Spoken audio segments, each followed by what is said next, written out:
Thirsty Thursday এই পর্বে আপনাদের সবাইকে সুস্বাগত জানাই।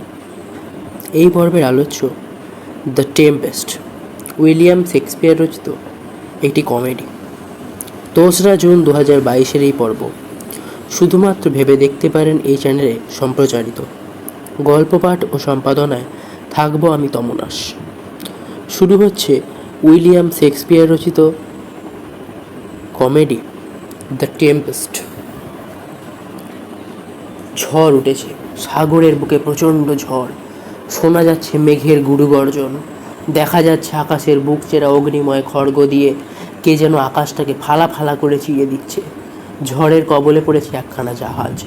জাহাজের মধ্যে রয়েছেন নেপলসের রাজা অ্যালনসো, রাজকুমার ফার্দিনান্দ, রাজভ্রাতা সেবাস্তিয়ান, মিলানের বর্তমান ডিউক অ্যান্টোনিও, বয়স্ক এবং প্রবীণ অমাত্য গনজালো এবং আরও অনেক যাত্রী। জাহাজের ক্যাপ্টেন খুবই অধৈর্য হয়ে পড়েছেন। মাঝিদের সর্দারকে তাড়া দিয়ে তিনি বললেন, তোমার লোকেদের তাড়াতাড়ি দাঁড় টানতে বলো। আকাশের যে অবস্থা, তাতে ঝড়ের টানে যে কোনো সময়ই জাহাজখানা তীরে গিয়ে আছড়ে পড়তে পারে, আর তাহলেই তো সর্বনাশ। পাথুরে ডাঙার সঙ্গে ধাক্কা লেগে জাহাজ ভেঙে চুরমার হয়ে যাবে। সর্দার মাঝি নাবিকদের সতর্ক করে দিল, বলল, তোরা তাড়াতাড়ি দাঁড় টানো, জাহাজের পালটা খাটিয়ে নাও। আমাদের এখন তীর থেকে দূরে থাকতে হবে। সাগরের বুকে থাকলে ঝড় যতই আস্ফালন করুক না কেন, পুরোপুরি না হলেও আমরা অনেকটা নিরাপদে যাব। রাজা অ্যালনসো ব্যস্ত হয়ে পড়লেন। তিনি সর্দার ম্যাজিকে বললেন, ওহে, তোমাদের লোকদের কাজে লাগাও। ক্যাপ্টেন কই? এ সময় ডিউক অ্যান্টোনিও এলেন ক্যাপ্টেনের খোঁজে। সর্দার মাঝি রাজা এবং ডিউককে অনুরোধ করল, আপনারা দয়া করে নিচে চলে যান, কারণ ঝড় তো রাজার আদেশ মানবে না। কোনো কথা বলে আমাদের বিরক্ত করবেন না। নিচে গিয়ে স্থির হয়ে অপেক্ষা করুন।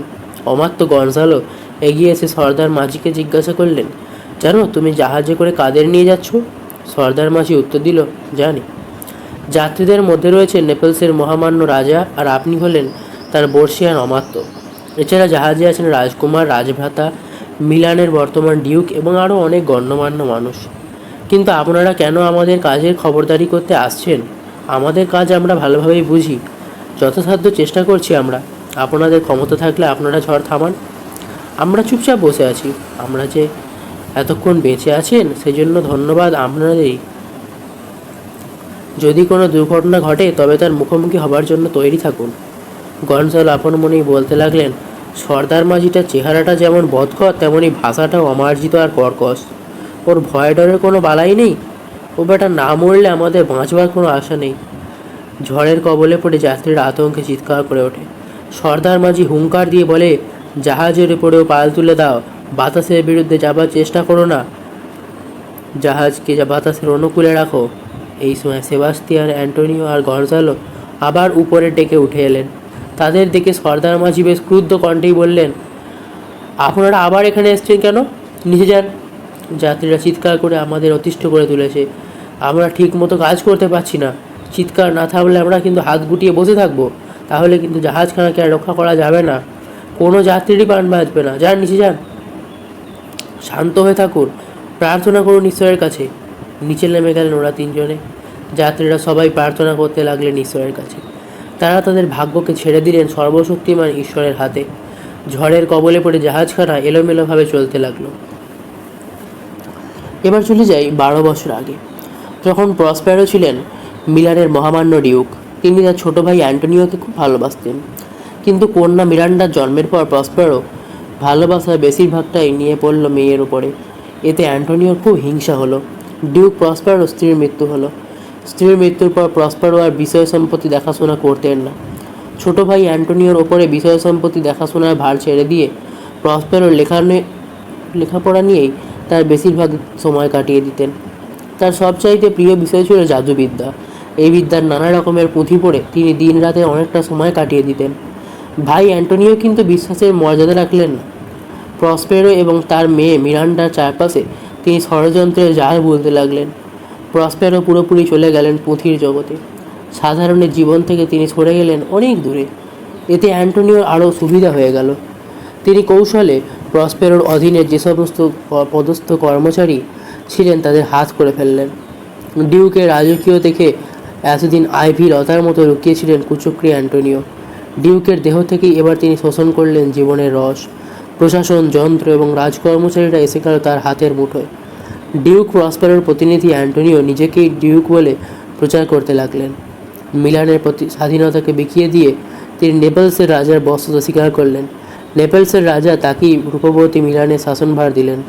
আর ভাইকে অ্যান্টোনিওকে অসৎ উদ্দেশ্য সিদ্ধ করবার জন্য একদিন মাঝরাতে বিশ্বাসঘাতক অ্যান্টোনিও একদিন সৈন্য সংগ্রহ করে মিলানে তোরণদ্বার খুলে দিল চিরশত্রু নেপলসের রাজা সেনাবাহিনীর কাছে। রাতের অন্ধকারে ডিউক আর তার শিশুকন্যাটিকে শত্রুরা জোর করে বের করে আনলো, কিন্তু ডিউক আর তার শিশুকন্যাকে হত্যা করতে সাহস করেনি অকৃতজ্ঞ অ্যান্টোনিও, কারণ তাহলে প্রজাবিদ্রোহের সম্ভাবনা ছিল।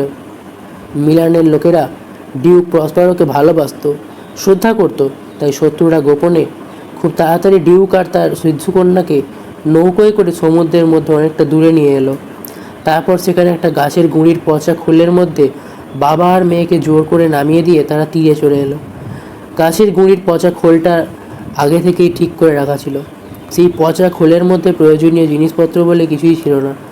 নেপলসের একজন দয়ালু মানুষ ছিলেন সেই দলের মধ্যে। তিনি দয়া করে কিছু খাদ্য, পানীয়, প্রয়োজনীয় পোশাক পরিচ্ছদ এবং ডিউকের প্রিয় তার সেই মহামূল্যবান গ্রন্থগুলি খোলের মধ্যে দিয়েছিলেন। ঈশ্বরের করুণায় ডিউক আর তার কন্যা এখন এই দ্বীপের অধিবাসী। পিতা শিক্ষক আর কন্যা ছাত্রী। এই গুহাই হলো তাদের এখনকার বাসস্থল। সুদীর্ঘ 12 বছর পরে মিরান্ডা শোনে তার অতীত জীবনের কথা। সে স্তব্ধ হয়ে অপলক চোখে তাকিয়ে থাকে প্রসপেরোর মুখের দিকে। প্রসপেরোর মুখ বিষণ্ণই। প্রসপেরো থামাতেই প্রশ্ন করে মিরান্ডা, আমার বাবা ছিলেন মিলানের ডিউক? সম্বিত ফিরে পেয়ে প্রসপেরো বললেন, হ্যাঁ, একদা তোমার বাবাই ছিলেন মিলানের ডিউক। তাহলে আপনি কি আমার বাবা নন? মিরান্ডা আবার প্রশ্ন করে। তোমার মা ছিলেন সতীসাধ্যী নারী, তিনি বলেছেন তুমি আমারই কন্যা, প্রসপেরো উত্তর দিলেন। পিতার কোলে মুখ লুকিয়ে শিশুর মতো আবদারে শুনে মিরান্ডা বলল, 12 বছর আগে সেই দয়ালু লোকটিকে দেখতে আমার খুব ইচ্ছা করছে। সমুদ্রে ঝড় বৃষ্টি করবার কারণটাও জানতে চাইছি আমি। দূর থেকে ভেসে এলো বহু মানুষের আর্তনাদ। সেই আর্তনাদ শুনে মিরান্ডা চমকে উঠল। প্রসপেরো মেয়ের পিঠে সস্নেহে হাত বোলাতে বোলাতে বললেন, অশান্ত ঝটিকাকুব্ধ সমুদ্রের দিকে তাকালেন। তারপর মেয়ের দিকে তাকিয়ে বলেন, বৎসে, আর বেশি কিছু জানতে চেয়েও না। দৈবক্রমে ভাগ্য আমার শত্রুদের এই দ্বীপের কাছে এনে দিয়েছে।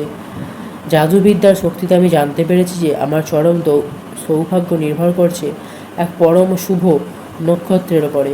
তা আমি কিছুতেই অবহেলা করব না। তুমি এখন ক্লান্ত, নিদ্রা যাও, বিশ্রাম করো। বিশ্রাম করলেই তোমার শরীরে ক্লান্তি দূর হবে। গুহার বাইরে এলেন প্রসপেরো। আকাশের পুঞ্জ পুঞ্জ কালো মেঘের দিকে তাকিয়ে হাত তুললেন তিনি। বাতাসের একটা কুণ্ডলী তার সামনে এসে ঘুরপাক খেতে লাগলো। সেই দিকে তাকিয়ে প্রসপেরো বললেন, হে অশরীরী এরিয়েল, আমি তোমাকে যা করবার জন্য আদেশ দিয়েছিলাম তা কি তুমি ঝড়কে দিয়ে করিয়েছ? বাতাসের কুণ্ডলী থেকে মূর্তি ধারণ করল এরিয়েল। সেই মূর্তি বলল, প্রভু প্রণাম, আপনার আদেশ মতোই সব কাজ করা হয়েছে। আমি রাজার জাহাজের পাটাতনে উঠে সামনের এবং মাঝের পাটাতনে এবং প্রতিটি কেবিনে গিয়ে তুলেছিলাম মহাবিস্ময়ের প্রচণ্ড বিহ্বলতা। বিভক্ত হয়ে আগুন জ্বালিয়েছি জাহাজের বিভিন্ন অংশে। জাহাজের মাস্তুল, আড়কাঠ এবং খুঁটিগুলোকে আলাদা আলাদাভাবে জ্বালিয়ে দিয়েছি।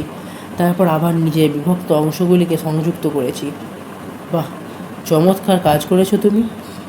ভাবাবেগের সঙ্গে অশরীরী এরিয়েলকে খুবই প্রশংসা করতে লাগলেন প্রসপেরো। জাহাজে এমন একটি মানুষও কি ছিল যার বুদ্ধি না সয়নি? না প্রভু, জাহাজে কোনো আরোহী স্বাভাবিক অবস্থায় ছিল না। তারা ভয়ে একেবারে পাগলের মতো হয়ে গিয়েছিল। নিদারুণ আতঙ্কে আর হতাশায় জাহাজের আরোহীরা ঝাঁপিয়ে পড়েছিল ঝটিকা ক্ষুব্ধ সমুদ্রের জলরাশির মধ্যে। অবশ্য ওদের কারো কোনো ক্ষতি হয়নি। ওদের কারো পোশাকে একটুখানি দাগও লাগতে দিইনি। রাজকীয় জাহাজখানিকে নাবিক সহ লুকিয়ে রাখা হয়েছে বারমুডা দ্বীপের এক নির্জন উপকূলে। নাবিকেরা জাহাজের পাটাতনের ফাঁকে গাদাগাদি হয়ে শুয়ে আছে। সম্মোহনে এবং ক্লান্তিতে তারা গভীরভাবে ঘুমাচ্ছন্ন হয়েছে, একেবারে অচেতন হয়ে পড়েছে। যেসব আরোহীরা তীরে পৌঁছতে পেরেছে, আপনার আদেশ মতো আমি তাদের নানা দলে ভাগ করে এই দ্বীপের নানা দিকে ছড়িয়ে দিয়েছি। রাজকুমার ফার্দিনান্দকে আমি নিজে তীরে তুলেছি। সমুদ্রের সঙ্গে যুঝতে যুঝতে সে এখন ক্লান্ত, খুব ক্লান্ত। সে এখন তীরে বসে আছে। এখন তাকে দেখলে মূর্তিমন্ত দুঃখ বলেই মনে হবে। এরিয়েলের কাজের কথা শুনে প্রসপেরো খুব সন্তুষ্ট হলেন। তিনি পঞ্চমুখে এরিয়েলের প্রশংসা করলেন। অশরীরী আঁকতে এরিয়েল বলল, কাজ দেবার সময় আপনি আমাকে একটি প্রতিশ্রুতি দিয়েছিলেন, সে প্রতিশ্রুতি কিন্তু আপনি এখনও পালন করলেন না। প্রসপেরো বললেন, আমার প্রতিশ্রুতির কথা ভুলিনি, কিন্তু কাজ তো এখনও শেষ হয়নি। শেষ হলেই আমি আমার প্রতিশ্রুতি অনুযায়ী কাজ করব। আমার কাজের শেষেই তোমাকে মুক্তি দেব আমি। এরিয়েল, তুমি কি ভুলে গিয়েছো সেই নিদারুণ যন্ত্রণার কথা? সেই যন্ত্রণার হাত থেকে আমি তোমাকে মুক্তি দিয়েছি। সেই দুষ্ট ডাইনি সাইকোর্যাক্সকে কি তোমার মনে পড়ে? ডাইনির নাম শুনে শিউরে উঠল এরিয়েল। ডাইনির কবলে পড়ে অনেক কষ্টই তাকে সহ্য করতে হয়েছে একসময়। ডাইনি সাইকোর্যাক্সে জন্ম হয়েছিল অ্যালজিয়ার্সে। তার অশুভ কার্যকলাপ আর জাদুবিদ্যার জন্য লোকে তাকে ভয় করত। শেষ অ্যালজেরিয়ার লোকেরা ডাইনিটাকে ওখান থেকে তাড়িয়ে দিল। হয়তো ডাইনিটাকে তারা মেরেই ফেলতো, কিন্তু ডাইনিটার একটা সন্তান হয়েছিল বলে ওকে তারা প্রাণে মারেনি। নাবিকরাও সেই অমঙ্গলময় ডাইনিকে পরিত্যাগ করেছিল। ডাইনি সাইকোর্যাক্স এসে আশ্রয় নিয়েছিল এই দ্বীপে। দ্বীপে অনেক অথরিটি আত্মা বাস করতো, কিন্তু তারা কারো কোনো অনিষ্ট করতো না। তারা ছিল খুবই নিরীহ। ডাইনি সাইকোর্যাক্স সব নিরীহ আত্মঘাতীদের কাছের কোঠরে বন্দি করে রাখত। আত্মাগুলি যন্ত্রণায় আর্তনাদ করত। ডাইনি সেই আর্তনাদ শুনে মহা আনন্দে ধেই ধেই করে নাচত। প্রসপেরো এই দ্বীপে এসে দেখলেন যে অনেক অশরীরী আত্মা গাছের কোঠরে বন্দি। তাদের আর্তনাদ শুনলেন তিনি। নিজের জাদুবিদ্যার বলে তিনি বন্দি আত্মাদের মুক্ত করলেন। মুক্তি পেয়ে তারা সবাই প্রসপেরোর একান্ত অনুগত হয়ে পড়ল। সেই মুক্তি পাওয়া অশরীরীদের নেতা কোনো অনিষ্ট ছিল এরিয়েল। এরিয়েল ছিল খুব চালাক, ছটফটে, হাসি খুশি। সে কারো কোনো অনিষ্ট করতো না। তার রাগ ছিল কেবল ডাইনি সাইকোর্যাক্সের ওপর। কিন্তু সাইকোর্যাক্স তো এতদিনে পটল তুলেছে, কিন্তু তার ছেলে ক্যালিবান তো বেঁচে রয়েছে। এরিয়েল সুযোগ পেলেই নানাভাবে ক্যালিবানকে বিব্রত করত, উত্ত্যক্ত করত। এরিয়েল প্রসপেরোর কাছে নিজের মুক্তির কথা তুলেছিল। এবার সে বুঝতে পারল যে তার কাজ এখনও শেষ হয়নি। তাই সে প্রসপেরোকে বলল, প্রভু, আমি বুঝতে পারিনি যে এখনও আমার কাজ বাকি রয়েছে। আপনি আমাকে ক্ষমা করুন, আপনার কথা মতোই আমি কাজ করব। প্রসপেরো বললেন, শুনে সন্তুষ্ট হলাম। যাও, এবার সমুদ্রপরীর রূপ ধরে আমার কাছে এসো। তোমার ওই রূপ যেন আমি ছাড়া আর কেউ দেখতে না পায়। আর মাত্র 2 দিন, তারপরেই তোমার সম্পূর্ণ মুক্তি লাভ হবে। প্রভুর আদেশ পালন করবার জন্য চলে যায় এরিয়েল। প্রসপেরো মনে মনে তার পরবর্তী কাজের পরিকল্পনা করতে থাকে। ক্যালিবানের বাবা হলেন স্বয়ং শয়তান, তার মা ডাইনি সাইকোর্যাক্স। ক্যালিবানের চেহারাটি খুব কুৎসিত, তার মুখখানা ঠিক বাঁদরের মুখের মতো, আর স্বভাবটিও বাঁদরের। প্রথমে প্রসপেরো ক্যালিবানকে নিজের গুহায় নিয়ে এসেছিলেন, কিন্তু ক্যালিবান হলো একেবারে অকৃতজ্ঞ। সে চাইল মিরান্ডার পবিত্রতা নষ্ট করতে। সে চাইল তার সন্তানদের নিয়ে এই দ্বীপ ভরে দিতে। তাই প্রসপেরো তাকে তাড়িয়ে দিলেন নিজের গুহা থেকে।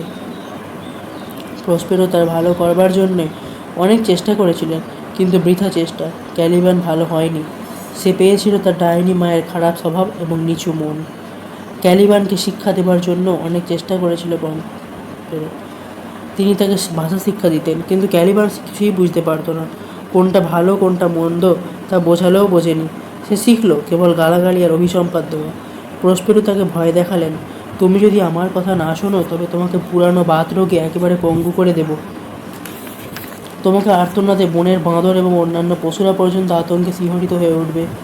ক্যালিবান ভয়ে শিউরে উঠে কথা দেয় যে সে আর কোনো দিন প্রসপেরোর অবাধ্য থাকবে না। ক্যালিবানের মনে এই বিশ্বাস বদ্ধমূল হয়েছিল যে জাদুবিদ্যায় প্রসপেরো তার মায়ের গুরু সেস্টাসের চাইতেও শক্তিশালী। জাদুবিদ্যায় অসীম শক্তির অধিকারী প্রসপেরো ইচ্ছা করলে সেস্টাসকেও নিজের আজ্ঞাবহ বৃত্ত করে রাখতে পারে। কোনোভাবেই যখন ক্যালিবানকে সংশোধন করা গেল না, তখন প্রসপেরো তাকে কাঠ আনা, আগুন জ্বালা আর ওই সব শক্ত কাজে ভার দিলেন। ক্যালিবান তার কাজে ফাঁকি দিতে না পেরে সেজন্য প্রসপেরো এরিয়েলকে তার উপর নজর রাখার নির্দেশ দিলেন। ক্যালিবান সুযোগ পেলে কাজে ফাঁকি দেয়, কখনো চিমটি কাটে, আবার কখনো কখনো ক্যালিবানকে কাদায় ফেলে দেয় ঠেলে। মাঝে মাঝে বাঁদর সেজে ক্যালিবানকে মুখ ভ্যাংচায়, আবার পরক্ষণেই সজারুর রূপ ধরে ছুটে আসে ক্যালিবানের দিকে। সজারুর কাঁটা গায়ে ফুটবার আগে ক্যালিবান আঁতকে ওঠে। ক্যালিবানকে জ্বালাবার জন্য এরিয়েল নিত্য নতুন ফন্দি বের করে, এতে সে খুব মজাই পায়। অনুগত অশরীরীদের সাহায্য পেয়ে প্রসপেরোর শক্তি খুব বেড়ে গেল। এদের সাহায্যে বাতাস এবং সাগরের উপর তিনি কর্তৃত্ব করেন। তিনি ইচ্ছে করলে ঝড় তুলতে পারেন, অশান্ত করে তুলতে পারেন শান্ত সমুদ্রকে। কাঠের বোঝা নিয়ে আসছিল ক্যালিবান। সে প্রসপেরোকে সাপান্তি করতে করতে আসছিল। এই দ্বীপ ওর মা সাইকোরাক্সের সম্পত্তি। মা ক্যালিবানকে ওই দ্বীপ দিয়েছেন। কিন্তু কোথা থেকে উড়ে এসে এই দ্বীপে জুড়ে বসেছে প্রসপেরো। প্রথম প্রথম ক্যালিবানের সঙ্গে ভালো ব্যবহার করতেন বৈকি প্রসপেরো, কিন্তু সব তো আসলে ক্যালিবানকে ফাঁকি দেবার অজুহাত মাত্র। এই দ্বীপে রয়েছে মিষ্টি জলের ঝর্ণা আর কত উর্বর জমি, কিন্তু ক্যালিবানের ভাগ্যে সব কিছুই নেই। প্রসপেরো হলেন এই দ্বীপের রাজা, আর ক্যালিবান হলো তার নগণ্য কন্যা। ক্যালিবান বলছিল, অভিশাপ দিচ্ছি প্রসপেরোর এই জাদুবিদ্যাকে। আমার মা সাইকোরাক্সের ব্যাঙেরা, গুবরে পোকারা, কাল পেঁচারা এবং বাদুড়েরা এসে পড়ুক প্রসপেরোর উপরে। আমার সম্পত্তি উনি দখল করেছেন, কিন্তু তাতেও উনি সন্তুষ্ট হননি। উনি আমার ওপরেও কর্তৃত্ব করছেন। ওর অনুচর এরিয়েল আমাকে জ্বালিয়ে মারছে। কি আস্পর্ধা! ধ্বংস হোক, এ সবেই ধ্বংস হোক। প্রসপেরো অভিশাপ দিতে দিতে কাঠের বোঝার ভারে নুয়ে পড়া ক্যালিবান এগোতে লাগলো। দ্বীপের নির্জন কুলের ধারে বসছিল রাজকুমার ফার্দিন্যান্দ। হঠাৎ সুমধুর কণ্ঠসঙ্গীত শুনে সে চমকে উঠল।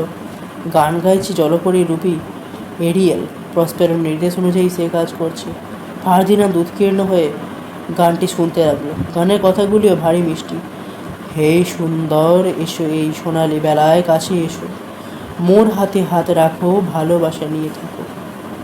গান শোনা যাচ্ছে, কিন্তু যে গাইছে তাকে তো দেখা যাচ্ছে না। ফার্দিন্যান্দ চারিদিকে তাকান। না, কাউকেই তো দেখতে পাচ্ছি না। তবে কি কোনো অশরীরী গান গাইছে? এতক্ষণ বাবার মৃত্যু শোকে মুহ্যমান হয়েছিল ফার্দিন্যান্দ, কিন্তু গানের মিষ্টি সুরে ভুলে গেল তার সব শোক।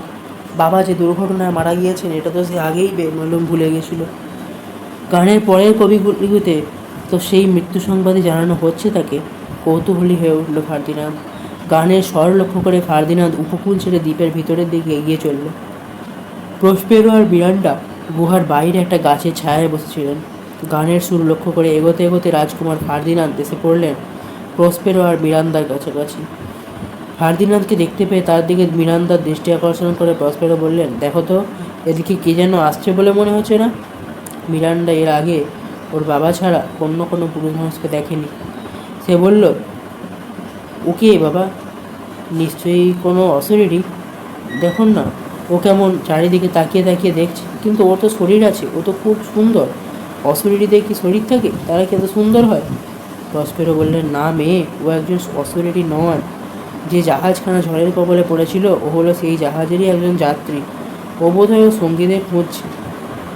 জ্ঞান হবার পর নিজের বাবাকে ছাড়া আর কোনো পুরুষের মুখ দেখেনি মিরান্ডা। বাবার মুখখানা গম্ভীর, সে মুখও আবার দাড়ি গোঁফের জঙ্গলে ঢাকা। পুরুষের কথা মনে হলে বাবার মুখখানার কথা মনে হয় মিরান্ডার। এরিয়েল তো আসলে অশরীরী, আর ক্যালিবান সে তো একটা জন্তুর মতো। কিন্তু এই যে জাহাজের যাত্রীটা এগিয়ে আসছে, সে কি তবে পুরুষ? কিন্তু ওর মুখখানা কি সুন্দর! ওর মুখে একদম গোঁফদাড়ি নেই। ফার্দিন্যান্দকে দেখে মিরান্ডা অবাক হয়ে গেল, মুগ্ধ হয়ে গেল। ফার্দিন্যান্দ মিরান্ডাকে দেখে মহাবিস্ময়ে বিহ্বল হয়ে পড়ল। সে ভাবল যে এই অপরূপা সুতরুকা নারী নিশ্চয়ই কোনো দেবী। ইনি নিশ্চয়ই এই অজানা দ্বীপের রানী। ভক্ত যেমন দেবীকে বন্দনা করে, ঠিক তেমনইভাবে ও ভাষায় মিরান্ডাকে বন্দনা করল ফার্দিন্যান্দ। সেই বন্দনা শুনে সংকোচের সময় মিরান্ডা বলল, না না, আমি কোনো দেবী নই, কোনো রানীও নই, আমি একজন সাধারণ মানবী। ফার্দিন্যান্দ অবাক হয়ে মন্তব্য করল, এই অপারগতা তো তোমার ভাষাতেই কথা বলছে। প্রবীণ এবং অভিজ্ঞ প্রসপেরো বুঝতে পারলেন যে ফার্দিন্যান্দ ও মিরান্দা একে অন্যকে দেখে মুগ্ধ হয়েছে। প্রথম দর্শনই ভালোবাসা জন্মেছে ওদের মধ্যে, কিন্তু প্রথমেই তো ওদের মধ্যে বন্ধুত্ব আর ভালোবাসার সম্পর্ক গড়ে তুলতে দেওয়া যায় না। ওদের, বিশেষ করে ফার্দিন্যান্দের ভালোবাসার গভীরটা পরীক্ষা করে নেওয়া দরকার। তাই প্রসপেরো এগিয়ে এসে বললেন, তুমি কে? কোথা থেকে এসেছো আপনি? ফার্দিন্যান্দ বলল, আপনার মুখে নেপলসের কথা শুনে অবাক হচ্ছি। আমি নেপলসের রাজপুত্র। আমরা জাহাজে করে যাচ্ছিলাম। আমাদের জাহাজ ঝড়ের কবলে পড়ে। জাহাজে ছিলেন নেপলসের রাজা, তার ভাই, মিলানের বর্তমান ডিউক, প্রবীণ অমাত্য গঞ্জালো, পরিষদবর্গ এবং আরও অনেকে। আমিও সেই জাহাজেই ছিলাম। অন্য যাত্রীদের সলিল সমাধি হয়েছে। জাহাজের আরোহীদের মধ্যে একমাত্র আমিই বেঁচে রয়েছি। প্রসপেরো গম্ভীর কণ্ঠে বললেন, তোমার যদি যোগ্যতা থাকে তবে মিলানের ডিউক তার যোগ্যতার জন্য কন্যাই তোমাকে পরিচালিত করবে। মিরান্ডা দীর্ঘ নিঃশ্বাস ফেলে বলল, বাবা, এই মানুষটি এই দ্বীপে নবাগত, আপনি কেন ওকে উপহাস করছেন?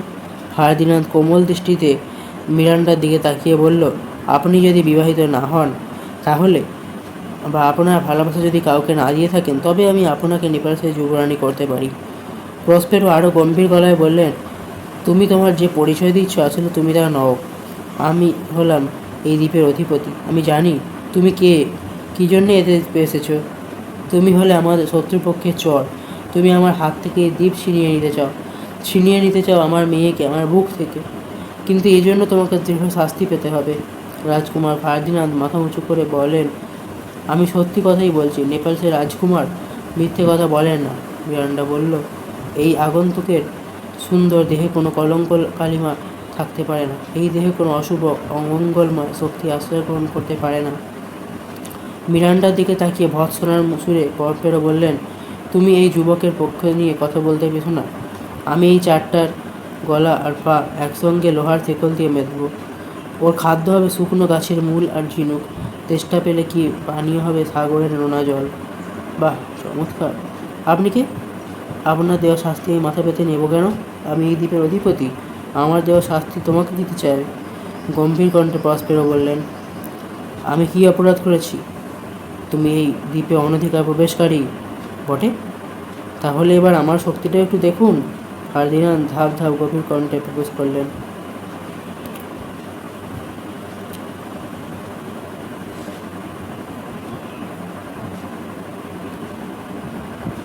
সঙ্গে সঙ্গে প্রসপেরো তার জাদুদণ্ডটা তুলে ধরেন। পড়তে লাগলো জাদুমন্ত্র। ফার্দিনান্দের সমস্ত দেহ যেন অবশ হয়ে গেল। সে আর একটুও নড়তে পারল না। পাথরের মূর্তির মতো দাঁড়িয়ে রইল ফার্দিনান্দ। মিরান্ডা প্রসপেরোর পোশাকের প্রান্ত ধরে অনুনয়ের সুরে বলল, বাবা, তুমি এত নিষ্ঠুর হচ্ছ কেন? তোমাকে তো আগে কোনোদিনও এত নিষ্ঠুর দেখিনি। কেন তুমি এমন সুন্দর একটি মানুষকে শাস্তি দিতে চাইছো? ওকে ক্ষমা করে দাও, আমি নিজে ওর জামিন থাকবো। তোমাকে ছাড়া এই আমি দ্বিতীয় একজন মানুষকে দেখলাম। এমন একজন সুন্দর মানুষ কি কখনো কোনো অন্যায় কোনো অপরাধ করে? ক্রুদ্ধভাবে মেয়ের হাত থেকে নিজের পোশাক ছাড়িয়ে নিয়ে প্রসপেরো মেয়েকে ধমক দিয়ে বললেন, তুমি চুপ করো। এই ভণ্ড লোকটার জন্য কেন ওকালতি করছো তুমি? এই ওকালতি কিন্তু আমি কিছুতেই বরদাস্ত করব না। জগতের কতটুকু জানো? এই ভণ্ডটাকে ছাড়া তুমি তো দেখেছো শুধু ক্যালিবানকে, তাই ভাবছো যে পৃথিবীর এই ছেলেটার চাইতে সুন্দর ছেলে আর হয় না।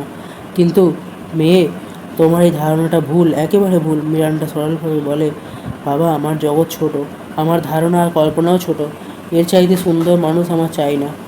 আসল প্রসপেরো ফার্দিনান্দের সঙ্গে নিজের মেয়েকেও পরীক্ষা করে দেখতে চাইছিলেন, আর সেই জন্যই তিনি মিরান্ডার সামনে ফার্দিনান্দের নিন্দা করছিলেন, ফার্দিনান্দকে শাস্তি দেওয়ার কথা বলছিলেন। ফার্দিনান্দের দিকে তাকিয়ে প্রসপেরো আদেশ করলেন, যুবক, আমাকে অনুসরণ করো। দেখছো তো আমার বিরুদ্ধে যাওয়ার মতো ক্ষমতা আমার নেই। ফার্দিনান্দ বলল, তাই তো দেখছি।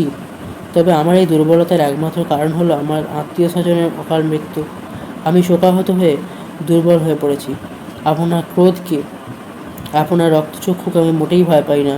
কারাগারে যদি আমি মুহূর্তের জন্য এই অপরূপা সুতনুকা নারীকে দেখতে পাই, তবে বন্দি অবস্থাতেই আমি উপভোগ করি মুক্তির আকাশে।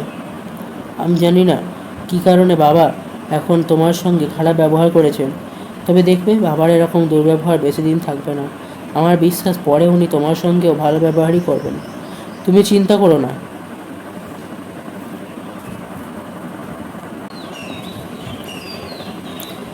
দ্বীপের একদিকে রয়েছেন নেপলসের রাজা অ্যালনসো, রাজভ্রাতা সেবাস্তিয়ান, মিলানের বর্তমান ডিউক অ্যান্টোনিও এবং প্রবীণ অমাত্য গনজালো। তাছাড়া সেখানে রয়েছেন অদ্রিয়ান এবং ফ্রান্সিসকো নামের দুজন অভিজাত সামন্তপ্রভু, আর ঝড়ের কবলে পড়া জাহাজের কয়েকজন যাত্রী। রাজা অ্যালনসো শোকে কাতর। তার ধারণা ছেলে ফার্দিনান্দের শরীর সমাধি হয়েছে, সে আর বেঁচে নেই। সবাই শোকাহত রাজাকে সান্ত্বনা দেওয়ার চেষ্টা করছিলেন।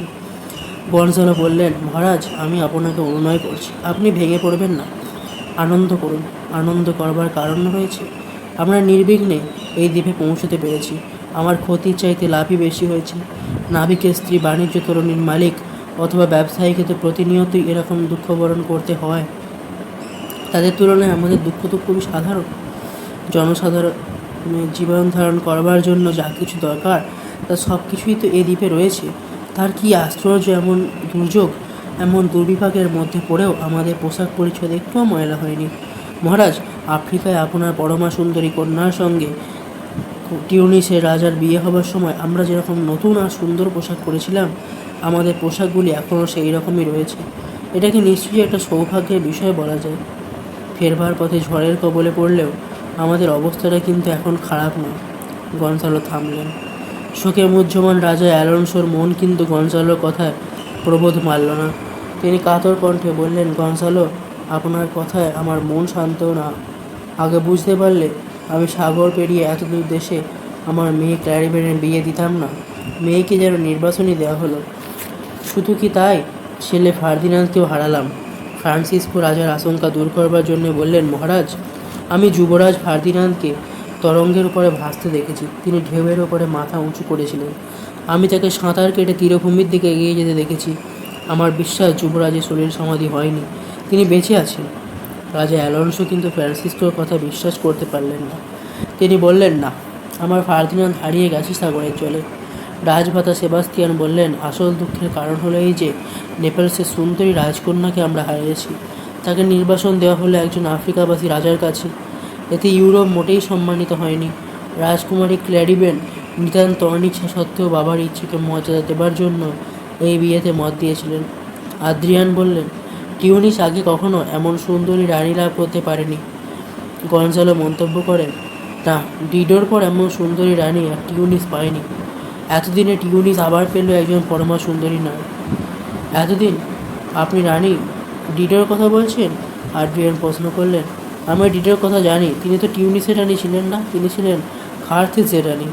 গনজালো বললেন, এই টিউনিসই হলো প্রাচীন কার্থেজ নগরী। কার্থেজ? আদ্রিয়ান অবাক হয়ে প্রশ্ন করে। হ্যাঁ, ঠিকই তাই, এই টিউনিসই হলো প্রাচীন কার্থেজ।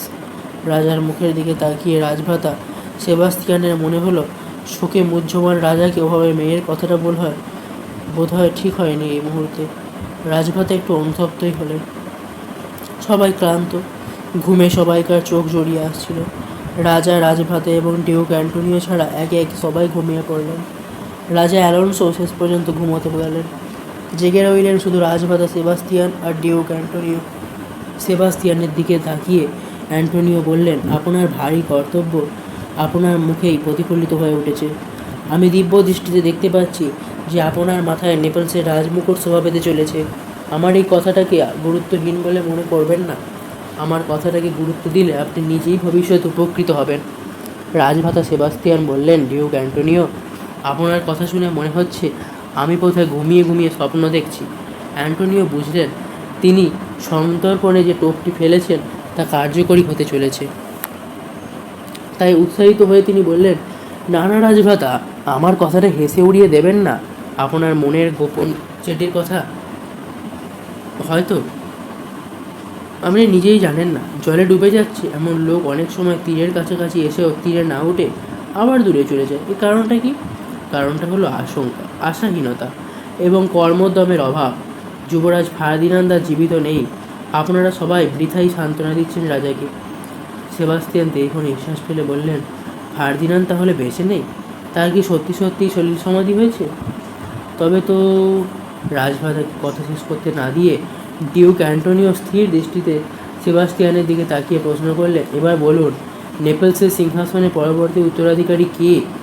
যুবরাজ ফার্দিনান্দের অবর্তমানে আমার ভাইঝি ক্ল্যারিবেন কোনো রকম দ্বিধা না করেই সেবাস্তিয়ানের উত্তর দিলেন। অ্যান্টোনিও বললেন, না, তা হতে পারে না। রাজকুমারী ক্ল্যারিবেন তো এখন টিউনিসের রানী। তার বাস তো এখন নেপলস থেকে অনেক দূরে। তার বিয়েতে এসেই আমরা দুর্দশার মধ্যে পড়েছি। আমাদের কয়েকজনের তো সলিল সমাধি হয়েছে। রাজকুমারী এখন অতীত। এখন আমাদের দুজনকেই এবার গড়ে তুলতে হবে বর্তমান এবং ভবিষ্যৎ। সেবাস্তিয়ান একটু উত্তেজিতভাবেই বললেন, ডিউক, আপনি ঠিক কথা বলছেন না।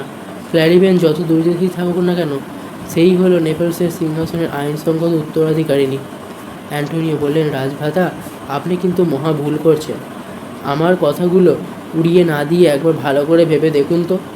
এরা সবাই ঘুমিয়ে পড়েছেন। এদের মধ্যে এই ঘুমই আপনার সামনে একটা বিরাট সুযোগ এনে দিয়েছে। সেবাস্তিয়ান বললেন, আপনার কথা আমি বুঝতে পারছি। একথা আপনি আপনার দাদা মহামান্য প্রসপেরোকে মিলানের ডিউক পদ থেকে সরিয়ে দিয়েছিলেন। এখন আপনিই চাইছেন আমিও আমার বড় ভাইকে নেপলসের রাজপদ থেকে সরিয়ে দিই। কেমন, তাই না? আচ্ছা, দাদাকে সরাতে আপনার বিবেকে বাঁধেনি? আপনি কি বিবেকের দংশন অনুভব করেননি? অ্যান্টোনিও বললেন, মহামান্য রাজভ্রাতা, আমার অভিধানে বিবেক শব্দটি নেই। নেপলসের রাজা এখন ভূমিশয্যায় শুয়ে আছেন।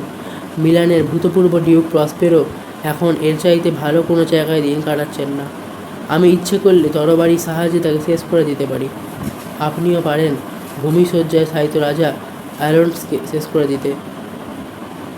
কুচক্রী অ্যান্টোনিও ততক্ষণে সেবাস্তিয়ানের ওপর সম্পূর্ণ বিস্তার করতে সক্ষম হয়েছে। সেবাস্তিয়ান বললেন, বন্ধু, আপনি মহামান্য প্রসপেরোকে সরিয়ে মিলানের ডিউক হয়েছেন। আমিও আপনার পথ অনুসরণ করব। রাজা অ্যালোনসোকে সরিয়ে আমিই হব এবার নেপালসের নতুন রাজা। রাজমুকুট আমার মাথাতেই শোভা পাবে। আমি রাজা হলে মিলানকে আর নেপলসের রাজসরকারে কর দিতে হবে না। মিলান নেপলসের অধীনতা থেকে মুক্তি লাভ করবে। মিলান হবে আগের মতো একটি স্বাধীন রাজ্য। বন্ধু, আসুন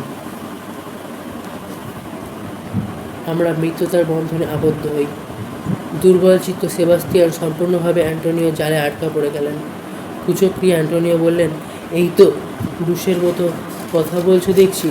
সুযোগ এলে তাছাড়া কোনো মতেই উচিত নয়। দুজনেই তরবারি কোষমুক্ত করলেন। অ্যান্টোনিও বললেন, আমি হাত তুললেই আপনি অমাত্য গর্দালোকে আঘাত করবেন। দেখবেন একবার আঘাতেই যেন কার্যোদ্ধার হয়।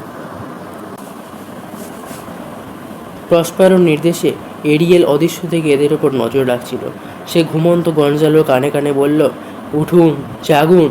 যে দুজন জেগে রয়েছেন তারা আমাদের হত্যা করবার জন্য পরিকল্পনা করেছেন। এক্ষুনি আপনাদের ঘুম না ভাঙলে সর্বনাশ হবে। জাগুন, আত্মরক্ষা করুন। গঞ্জালোর ঘুম ভাঙল। তিনি রাজার ঘুম ভাঙালেন। গঞ্জালো প্রার্থনা করলেন, শুভঙ্কর দেবদূতগণ, মহান রাজাকে রক্ষা করুন। ঘুম ভেঙে রাজা দেখলেন সেবাস্তিয়ান এবং অ্যান্টোনিও কোষমুক্ত তরবারি হাতে দাঁড়িয়ে আছে। দেখে রাজা অবাক হয়ে গেলেন। জিজ্ঞেস করলেন, তোমরা তরবারি খুলে দাঁড়িয়ে আছো কেন?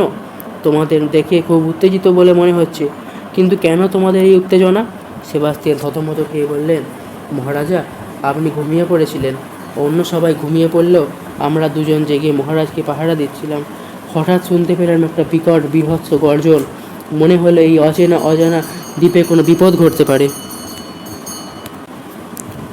তাই তরবারি কোষমুক্ত করে আমরা আত্মরক্ষার জন্য তৈরি হলাম। রাজা বললেন, কই, আমি তো কিছুই শুনতে পাইনি। অমাত্য গঞ্জালো, আপনি কি কোনো গর্জন শুনেছেন? গঞ্জালো বললেন, না মহারাজা, আমি কোনো গর্জন তো শুনিনি। আমি শুনেছি একটা গুঞ্জন। সে অদ্ভুত গুঞ্জনই আমার ঘুম ভাঙালো, সতর্ক করে দিল আমাকে। তারপর আমি আপনার ঘুম ভাঙালাম। রাজা বললেন, এখন অপেক্ষা করবার প্রয়োজন নেই। আসুন আমরা সবাই রাজপুত্রের খোঁজে বেরিয়ে পড়ি। রাজার নির্দেশে সবাই সেই জায়গা ছেড়ে চলে গেলেন। অশরীরী এরিয়েল অদৃশ্য থেকে এদের ওপর লক্ষ্য রাখছিল। এবার সে প্রসপেরোর উদ্দেশ্যে বলল, প্রভু, আপনার নির্দেশ আমি যথাসাধ্য ঠিকমতো পালন করেছি। এখন নেপালসের রাজা নিরাপদে তার পুত্রের সন্ধানে যাত্রা করুন। আপাতত আর কোনো সমস্যা নেই।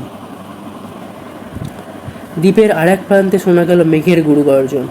কাঠের বোঝা নিয়ে ক্যালিবান প্রবেশ করলো। সে প্রসপেরোকে অভিযোগ দিতে দিতে আসছিল। সে বলছিল, সূর্যদেব যত সংক্রামক ব্যাধি কর্দমাক্ত জলাশয় এবং সমতল থেকে শোষণ করেন তা সবই ঝরে পড়ুক ওই প্রসপেরোর মাথায়। তার পোষা অশরীরা হয়তো আমার কথাগুলি শুনছে, তা শুনুক গিয়ে। কিন্তু আমি অভিশাপ দিতে ছাড়বো না। আমি কেবলই অভিশাপ দিয়েই যাব। কত অকারণে আমাকে অভিশাপ দেওয়া হয়, কত যন্ত্রণা দেওয়া হয় আমাকে। যন্ত্রণায় পাগল হয়ে উঠি, কিন্তু তবুও তো আমার নিস্তার নেই, আর আমি সহ্য করতে পারছি না। এমন সময় রাজা অ্যালোনসোর ভাঁড় ট্রিনকুলোকে দেখতে পেল ক্যালিবান। সে আঁতকে বলে উঠল, ওই যে প্রসপেরোর শেষ একটা আত্মা শরীর ধারণ করে আমাকে যন্ত্রণা দিতে আসছে। ওর হাত থেকে রক্ষা পাওয়ার জন্য আমাকে লুকিয়ে পড়তে হবে। এ কথা বলে ক্যালিবান কাঠের বোঝাটা নামিয়ে রেখে পথের পাশের অন্ধকারের মধ্যে দিয়ে শুয়ে পড়ল। ঝড়ের বেগে পুরোদমেই চলেছে। বিদ্যুৎ চমকাচ্ছে। অগ্নিময় খড়গ দিয়ে কোনো অদৃশ্য শক্তি যেন আকাশটাকে চিরছে। বিদ্যুতের ঝলসানিতে দেখা যায় মাথার উপরে পুঞ্জ পুঞ্জ কালো মেঘ আর অস্পষ্ট বনভূমি। প্রকৃতিতে যেন শুরু হয়েছে তাণ্ডব। এই মহা ঝড়ের কবলে পড়ে ট্রিনকুলো এক আশ্রয়ের সন্ধানে ছুটতে লাগলো। ছুটতে ছুটতে সে এসে পড়ল ক্যালিবানের সামনে। ক্যালিবানের অদ্ভুত আকৃতি দেখেই ভাঁড় মশাই থমকে দাঁড়িয়ে পড়ল। নিজের মনেই সে বলল, আরে, এটা কি মানুষ না মাছ? জীবিত না মৃত? ওটাকে দেখতে তো অনেকটা মানুষের মতো, কিন্তু জীবটার গা থেকে তো মাছের আঁশটে গন্ধ। এটা কোন অদ্ভুত জীব? এটা মানুষ না দৈত্য, নাকি কোনো অদ্ভুত জাতের মাছ? ঝড়ের বেগ ক্রমেই বাড়তে লাগলো। ঝড় যেন উড়িয়ে নিয়ে যেতে চাইছে এই দ্বীপটাকে। শোনা যাচ্ছে মেঘের গুরু গর্জন, দেখা যাচ্ছে বিদ্যুতের দীপ্তি। দ্বীপের মধ্যে যেন শুরু হয়েছে প্রলয়ের তাণ্ডব। ট্রেনগুলো ভাবলো এক্ষুনি একটা আশ্রয় না পেলে আর চলছে না। এমন সময় মাতাল খানসামা স্টেফানো একটা মদের বোতল নিয়ে সেখানে এসে পড়ল। সে গান গাইছিল, সাগর থেকে সাগরে আর ছুটবো না রে আর পাগল পাড়া, এইখানেতে এই কুলেতে যেন মোর হয় জীবন সারা। সুরটা পছন্দ হলো না স্টেফানো। সে কয়েক ঢোক মদ পান করে একটা গান ধরল, কিন্তু সেটাও পছন্দ না হওয়ায় মাতাল স্টেফানো মন্তব্য করলো, না এটাও একটা জঘন্য সুর, যাকগে আমাকে স্বাচ্ছন্দ্য দেবার জন্য তো এক বোতলেই পানীয়ই রয়েছে। স্টেফানো আরও কয়েক ঢোক মদ পান করলো। তাকে দেখে ক্যালিবান ভয় পেয়ে বলল, আমাকে আর যন্ত্রণা দিও না, আমি আর কষ্ট সহ্য করতে পারছি না। স্টেফানো বলল, আরে ব্যাপারখানা কি? এর দ্বীপে কি শয়তানের অনুচর দত্তিদানোরা থাকে, নাকি বন্য মানুষের রেড ইন্ডিয়ানরা আমাকে বোকা বানাবার চেষ্টা করছে? ওরা তো জানে না যে আমি জলে ডুবেও মরিনি। এই চার পেয়ে জীবটাকে দেখে আমি ভয় পাবো? অসম্ভব, আমি ভয় পাবার পাত্রই না। একটা বড় দরের মানুষ যদি চার পায়ে হাঁটে তবে সে জমির ওপরে সোজা হয়ে শকিত হয়ে দাঁড়াতে পারে না। যতক্ষণ আমার নিঃশ্বাস প্রশ্বাস রয়েছে ততক্ষণ মানুষ বা শয়তানের কোনো অনুচরই আমার কোনো ক্ষতি করতে পারবে না। ক্যালিবান করুণ কণ্ঠে বললেন, উফ, এই প্রেতাত্মাটা যে আমাকে খুবই কষ্ট দিচ্ছে। স্টেফানো বলল, এটা হলো এই অজানা দ্বীপে একটা দানব, ওর চারখানা পা, মনে হচ্ছে ওটার কম্পজ্বর হয়েছে। কি ওটা আমাদের ভাষায় কথা বলছে কি করে? ঠিক আছে, আমি ওটাকে কিছুটা স্বস্তি দেওয়ার চেষ্টা করব। আমি যদি জীবটাকে সুস্থ করে তুলতে পারি, যদি ওটাকে পোষ মানাতে পারি, তবে ও কে সঙ্গে নিয়েই আমি নেপালসে ফিরে যাব। যে কোনো সম্রাটকে উপহার হিসেবে ওই জীবটা দিতে পারবো। ক্যালিবান কাতর কণ্ঠে বলে, আর আমাকে যন্ত্রণা দিও না, আমি আরও তাড়াতাড়ি কাঠের বোঝা বয়ে নিয়ে যাব। স্টেফানো ভাবলো, এই অদ্ভুত জন্তুটার বোধহয় ফিটের রোগ আছে। তাছাড়া ও কথা বলছে এলোমেলোভাবে, ওকে কয়েক ঢোক মদ খাইয়ে দিলেই ওর ফিটের রোগ কমে যাবে।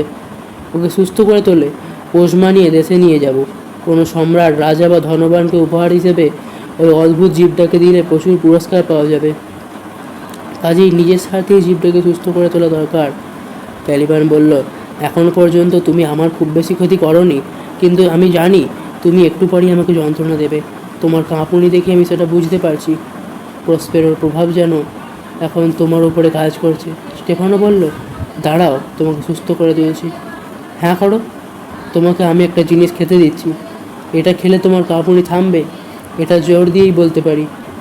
তুমি ঠিক মতো কথা বলতে পারছো না তোমার বন্ধুকে। এখন হাঁ করো দেখি। টুইনকুলো বলল, আরে এই কণ্ঠস্বর তো আমার চেনা, কিন্তু সে তো জলে ডুবে গিয়েছে। আর এই দ্বীপের বাসিন্দা তো দানবেরা। ঈশ্বর আমাকে রক্ষা করুন। স্টেফানো অবাক হয়ে বলল, কী আশ্চর্য, এই অদ্ভুত জীবটার চারখানা পা আর দুরকম কণ্ঠস্বর। তার একটা কণ্ঠস্বর তো মানুষের স্বরের মতো, আর একটা স্বর তো একেবারে অস্বাভাবিক, এলোমেলো। আমার এই মদ বোতলের সবটা মদ যদি ওর কম্পজ্বর থামাতে পারে, তবে ওই পুরো মদটাই আমি ওকে খাওয়াবো। এসো হে, আসেন, তোমার অন্য মুখটায় কিছুটা কারণ শুধরে ঢেলে দিই। ট্রিনকুল অবাক হয়ে বলল, স্টেফানো খুবই আশ্চর্য হয়ে বলল, তোমার অন্য মুখখানা কি আমার নাম ধরে ডাকলো? ঈশ্বর আমাকে করুণা করুন, এ কোনো দানও নয়, এ স্বয়ং শয়তান। আমি ওকে ছেড়ে চলে যাব। আমার কাছে তো কোনো লম্বা চামচ নেই, একটু দূর থেকে ওর গলায় মদ ঢেলে দেবো। ট্রিনকুলো বলল, স্টেফানো, তুমি যদি সত্যি সত্যি স্টেফানো হও তাহলে আমাকে ছুঁয়ে সব কথা বলো, ভয় পেও না। আমি ট্রিনকুলো, হ্যাঁ তোমার বন্ধু ট্রিনকুলো। তুমি যদি সত্যি সত্যি ট্রিনকুলো হও তাহলে বেরিয়ে এসো। আমি তোমার ছোট্ট দুখানা পা ধরে টানছি। অবশ্য ওই পা দুখানা যদি সত্যি সত্যি ট্রিনকুলোর পা হয়, আরে তাই তো, এ তো সত্যিই ট্রিনকুলো। এই অদ্ভুত চাঁদের বাচ্চাটার কবলে পড়লে কী করে? ও কি পোশাকের পিছন দিককার ফুটোর মধ্যে দিয়ে তোমাদের মতো লোকেদের বন্দি করে ফেলে? স্টেফানো প্রশ্ন করলো। ট্রিনকুলো বলল, আমি তো ভেবেছিলাম যে বজ্রাঘাতে ওর মৃত্যু হয়েছে, কিন্তু স্টেফানো, তুমি জলে ডুবে যাওনি। এখন তো দেখছি যে তুমি বেঁচেই আছো। প্রচণ্ড ঝড়ে আত্মরক্ষা করবার জন্য আমি ওর পোশাকের মধ্যে আশ্রয় নিয়েছিলাম। এই ঝড়ের কবল থেকে আমরা দুই নেপালসবাসী কি শুধু রক্ষা পেয়েছি? আমাদের আর কাউকে তো দেখতে পাচ্ছি না। কিন্তু তুমি এখানে কি করতে এলে? এবার ক্যালিবানের কণ্ঠস্বর শোনা গেল। সেটা স্বাভাবিক গলায় বলল, এদের তো ভূতপ্রেত বলে মনে হচ্ছে না। উনি হলেন একজন বীর দেবতা, স্বর্গীয় সুধা নিয়ে এসেছেন উনি। আমি সব দেবতার সামনে নতজানু হব। স্টেফানো বলে, আমি এখানে কি করে এলাম তা জানতে চাইছো? শোনো তবে, আমি মদের বোতলের একটা বাক্সের উপরে বসে ভাসতে ভাসতে এই দ্বীপে এসে পড়েছি। বাক্সটাকে জাহাজ থেকে ছুঁড়ে ফেলে দেওয়া হয়েছিল। বাক্স থেকে একটা বোতল নিয়ে আমি এখানে এসেছি। ক্যালিবান বলল, ওই বোতলের নামে শপথ নিয়ে বলছি আমি আপনার অনুগত প্রজা হব। কেননা এই বোতলের মধ্যে যা আছে তা পৃথিবীর নিয়ে তা হলো স্বর্গীয় সুধা। এবার স্টেফানো ট্রিঙ্কুলোকে জিজ্ঞাসা করলো, তুমি কেমন করে ঝড়ের কবল থেকে রক্ষা পেয়ে এই দ্বীপে এলে? আমি হংসীর মতো সাঁতার কেটে এই দ্বীপে এসেছি। আমি পাতি হাঁসের মতো সাঁতার কাটতে পারি, ট্রিঙ্কুলো উত্তর দিল। স্টেফানো বলল, নাও এবার বোতল নাও, কয়েক ঢোক পান করো। তুমি পাতি হাঁসের মতো সাঁতার কাটতে পারো, কিন্তু তোমাকে তো সৃষ্টি করা হয়েছে রাজহংসীর মতো করে। তোমার কাছে আর কীরকম একটা বোতল আছে? আছে অনেক আছে। বোতলগুলিকে আমি সমুদ্রের উপকূলে পাহাড়ের মধ্যে লুকিয়ে রেখেছি। ওই চাঁদের বাচ্চা, এখন কেমন বোধ করছো? তোমার কম্পোজয়ের অবস্থা এখন কেমন? ক্যালিবান প্রশ্ন করলো। আপনারা কি স্বর্গ থেকে নেমে আসেননি? কৌতুক করবার জন্য স্টেফানো বলল, আমি তো চাঁদ থেকে নেমে এসেছি। আমি বললাম, চাঁদের মানুষ। ক্যালিবান বলল, হ্যাঁ, আপনাকে চাঁদ দেখেছিলাম বলেই মনে হচ্ছে। আমার মা আমাকে চাঁদের ভিতরে আপনাকে এবং আপনার কুকুরটাকে দেখিয়েছিলেন। আমিও আপনাকে এই দ্বীপের প্রতি ইঞ্চি উর্বর জমি দেখাবো। অনুগ্রহ করে আপনি আমার দেবতা হন। আমি আপনার পদযুগল চুম্বন করব। আমি হব আপনার একান্ত অনুগত ভক্ত এবং প্রজা। স্টেফানো দেখলো এই যে অদ্ভুত জীবটা একেবারে বোকা, ওর মধ্যে চিন্তার গভীরতা মোটেই নেই। সে আর একটু মজা করবার জন্য ক্যালিবানের দিকে তাকিয়ে বলল, বেশ, তাহলে শপথ করো। ট্রিঙ্কুলো একটা হাস্যকর মাতাল দানবকে নিয়ে বড্ড বেশি বাড়াবাড়ি করা হচ্ছে। ক্যালিবান যাতে শুনতে না পায় সেভাবে সে স্টেফানোকে কথাটা বলেই ফেলল। ট্রিঙ্কুলো কথা শুনে স্টেফানো গভীর কণ্ঠে আদেশের সুরে ক্যালিবানকে বলল, আর বেশি কথা বলবার দরকার নেই, এবার তুমি আমাদের পথ দেখিয়ে নিয়ে চলো। ক্যালিবান বলল, বিদায় আমার এতকালের প্রভু প্রসপেরো, বিদায়। আপনি আমাকে অনেক খাটিয়েছেন, আর আপনার জন্য কোনো কাজ করব না আমি? মাতাল ক্যালিবান গান গাইতে গাইতে স্টেফানো আর ট্রিঙ্কুলোকে পথ দেখিয়ে নিয়ে চলল। প্রথম কয়েকদিন প্রসপেরো ফার্দিনান্দকে গুহায় বন্দি করে রাখলেন। তারপর রাজকুমারের ঘাড়ের ওপরে চাপিয়ে দিলেন কঠিন কঠিন কাজের ভার। নিজের পরভার ঘরে ঢুকে তিনি নজর রাখতেন ফার্দিনান্দ আর মিরান্ডার ওপর। কান খাড়া করে শুনতেন ওরা দুজনে কী বলা বলি করে। প্রসপেরো ফার্দিনান্দের ভারী ভারী কাঠ বয়ে আনবার আদেশ দিয়েছিলেন। বলেছিলেন ওহে কাঠের গুঁড়িগুলিকে থাকে সাজিয়ে রাখবে, একটুও কাজে ফাঁকি দেবে না। কিন্তু ফার্দিনান্দ হলো রাজার ছেলে, সে তো এত পরিশ্রমে কাজ কোনো দিন করেনি। কিছুক্ষণ কাজ করার পরেই সে ক্লান্ত হয়ে পড়তো। ফার্দিনান্দের অবস্থা দেখে মিরান্ডা খুব কষ্ট পেত, তার খুব দুঃখ হতো। সে গোপনে ফার্দিনান্দের কাছে এসে তাকে সান্ত্বনা দিত। ফার্দিনান্দের জন্য নিয়ে আসতো গাছের সুস্বাদু টাটকা ফল, ঝর্নার মিষ্টি জল। মিরান্ডাকে দেখলে ফার্দিনান্দ তার সমস্ত দুঃখ, সমস্ত কষ্ট ভুলে যেত। দুঃখ ভেজে গলায় মিরান্ডা বলতো, তুমি এবার একটা বিশ্রাম করে নাও। বাবা তো এখন পড়বার ঘরে রয়েছেন, তিনি তো এ সময় তোমার কাজের খবরদারি করতে আসবেন না। উত্তরে ক্লান্ত ফার্দিনান্দ বলতো, না, তা তো সম্ভব না।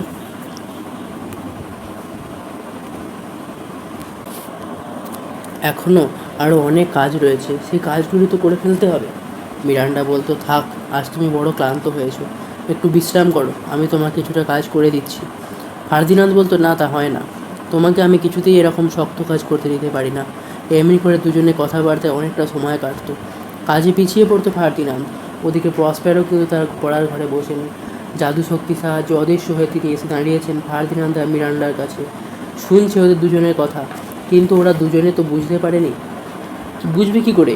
কাজ করতে করতে ফার্দিনান্দ বলে, তোমাকে ভালোবেসেছি, কিন্তু তোমার নামটিও আমি জানি না, তোমার নাম কি? আমার নাম মিরান্ডা।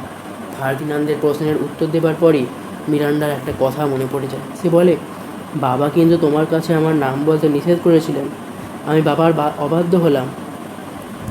মিরান্ডার এই অবাধ্যতায় অদৃশ্য প্রসপেরো কিন্তু মোটেই রাগ করলেন না, বরং তিনি খুশি হলেন। ফার্দিনান্দকে ভালোবেসে মিরান্ডা তার নির্দেশ অমান্য করেছে। ফার্দিনান্দের কথা শুনেও প্রসপেরো খুব খুশি হলেন। তিনি পরিষ্কার বুঝতে পারলেন এরা দুজনে একে অন্যকে গভীরভাবে ভালোবাসে।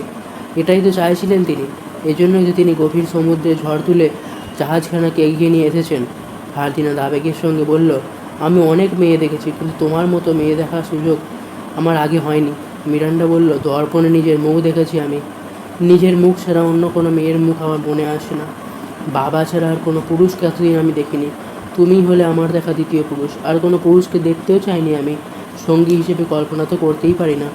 ফার্দিনান্দ বলে, মিরান্ডা, আমি যে একজন রাজকুমার সে কথা এখানে বলে আর কি হবে? এই কাঠের বোঝা বইবার কষ্ট আমি সহ্য করতে পারছি না, তবে এত কষ্টের মধ্যেও আমার এইটুকু আনন্দ রয়েছে যে তোমাকে আমি রোজ দেখতে পাচ্ছি। মিরান্ডা আবেগের সঙ্গে প্রশ্ন করলো, আমাকে কি তুমি ভালোবাসো? মিরান্ডা সুন্দর মুখখানির দিকে তাকিয়ে ফার্দিনান্দ উত্তর দিল, পৃথিবীর তোমার চাইতে আর কাউকে আমি বেশি ভালোবাসি না। আনন্দে মিরান্ডার চোখ দুটি জলে ভরে গেল। ফার্দিনান্দ কোমল গলায় বলল, এ কি মিরান্ডা, তুমি কাঁদছো?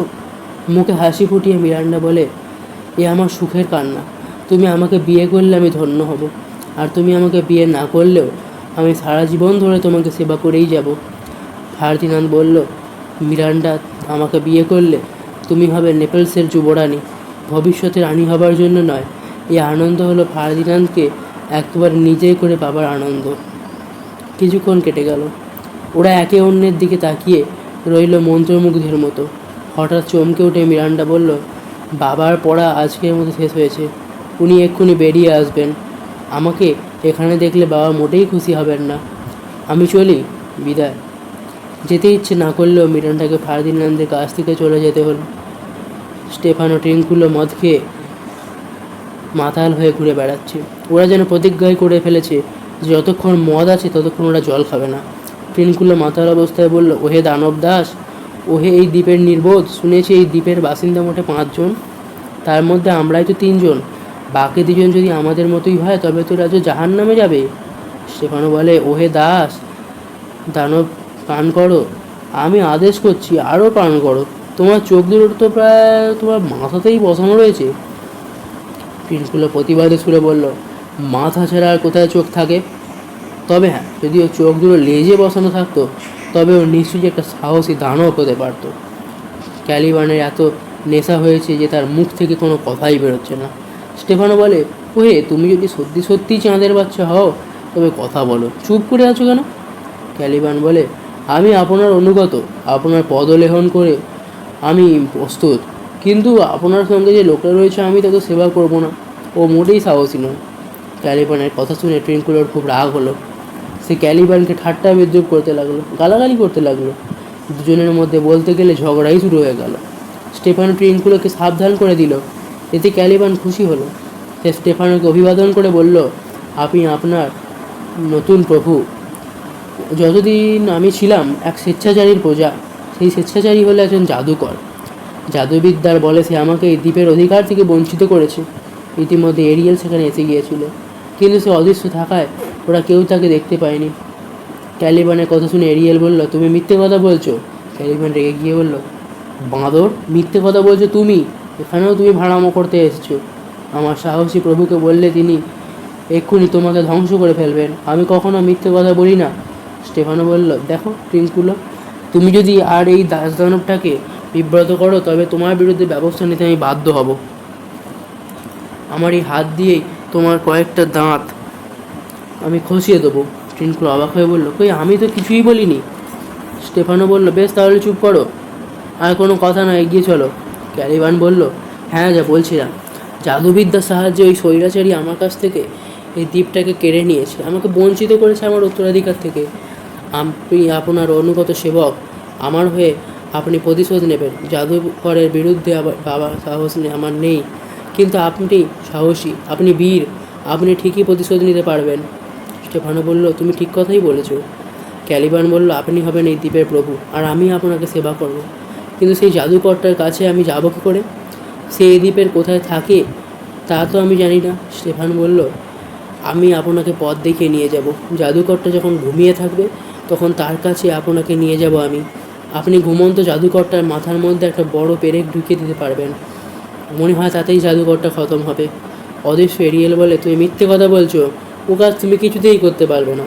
ক্যালিবান ভাবলো ট্রিঙ্কুলো বোধহয় মিথ্যেবাদী বলছে তাকে। সে খেপে গিয়ে স্টেফানো দিকে তাকিয়ে বলল, প্রভু, এই লোকটার এত বড় সাহস যে আমাকে মিথ্যেবাদী বলে। প্রভু, আপনি ওকে ঘুষি মারুন তো। বোতলটা কেড়ে নিল ওর হাত থেকে। বোতলটা হাত থেকে চলে গেল, নোনা জল ছাড়া আর কিছু পান করতে পারবে না। মিষ্টি জল কোথায় আছে তা আমি ওকে কিছুতেই বলবো না। জলের জায়গাটাও দেখাবো না এই জঘন্য লোককে। স্টেফানো বলল, দেখো ট্রিঙ্কুলো, এই দাস দানবটার সঙ্গে আর ঝামেলা বাড়িও না। আর যদি ওকে বিরক্ত করো তবে আমি ধর্ম বিসর্জন দিয়ে তোমার বিরুদ্ধে কঠোর ব্যবস্থা নেব। তোমাকে একটা মাছ বানিয়ে সেই মাছটাকে আমি টুকরো টুকরো করে কেটে ফেলবো। ট্রিঙ্কুলো বলল, কেন, আমি কী করেছি? আমি তো কিছুই করিনি। আমাকে শুধু শুধু বকছো কেন? আমি আরও এগিয়ে যাব। স্টেফানো বলল, তুমি কি বলনি যে ও মিথ্যে কথা বলছে? অদৃশ্য এরিয়াল বলল, তুমি মিথ্যে কথা বলছো। স্টেফানো ভাবলো ট্রিনকুলো তাকে মিথ্যেবাদী বলছে। সে রেগে গিয়ে ট্রিনকুলোকে মার লাগালো। তারপর বললো, আর একবার আমাকে মিথ্যেবাদী বললে দেখবে তোমার কি দশা হয়। ট্রিনকুলো বলল, কই আমি তো তোমাকে মিথ্যেবাদী বলিনি, তুমি নিশ্চয়ই নেশার করে ভুল বকছো। নেশায় তোমার বুদ্ধি শুদ্ধি লোপ পেয়েছে মনে হচ্ছে। ক্যালিবান খুশি হয়ে বলল, মারো ওকে, বেদম মার দিন তো, একটু পরে আমি ওকে পেটাবো। এরিয়েলের কৌশলে স্টেফানো আবারও শুনলো যে ট্রিনকুলো তাকে মিথ্যেবাদী বলছে। সে আবার মারধর করে ট্রিনকুলোকে সেখান থেকে সরিয়ে দিল। তারপর ক্যালিবানের দিকে তাকিয়ে বলল, এবার যা বলেছিল বলো। ক্যালিবান বলতে লাগলো, হ্যাঁ যা বলছিল। ওই অত্যাচারী জাদুকরটা রোজ বিকেলে ঘুমোয়। ওর আস্তানায় গিয়ে প্রথমেই ওর বইপত্রগুলো দখল করে ফেলতে হবে। তারপর কাঠের একটা ধারালো গোঁজ ওর দেহের মধ্যে ঢুকিয়ে দিতে পারেন, অথবা আপনার ছুরিখানা দিয়ে ওর গলার নালিটাও কেটে দিতে পারেন। কিন্তু মনে রাখবেন যে প্রথমেই ওর জাদুবিদ্যার বইগুলি দখল করে নিতে হবে, কেননা বইগুলি ছাড়া ও হলো আমাদের মতোই বকাটে। কিছুক্ষণ চুপ করে রইল ক্যালিবান। তারপর বলল, আমি জীবনে মাত্র দুজন স্ত্রীলোককে দেখেছি। একজন হলেন আমার মা সাইকোডাক্স, আর অন্যজন হলো জাদুকর প্রসপেরার মেয়ে মিরান্ডা।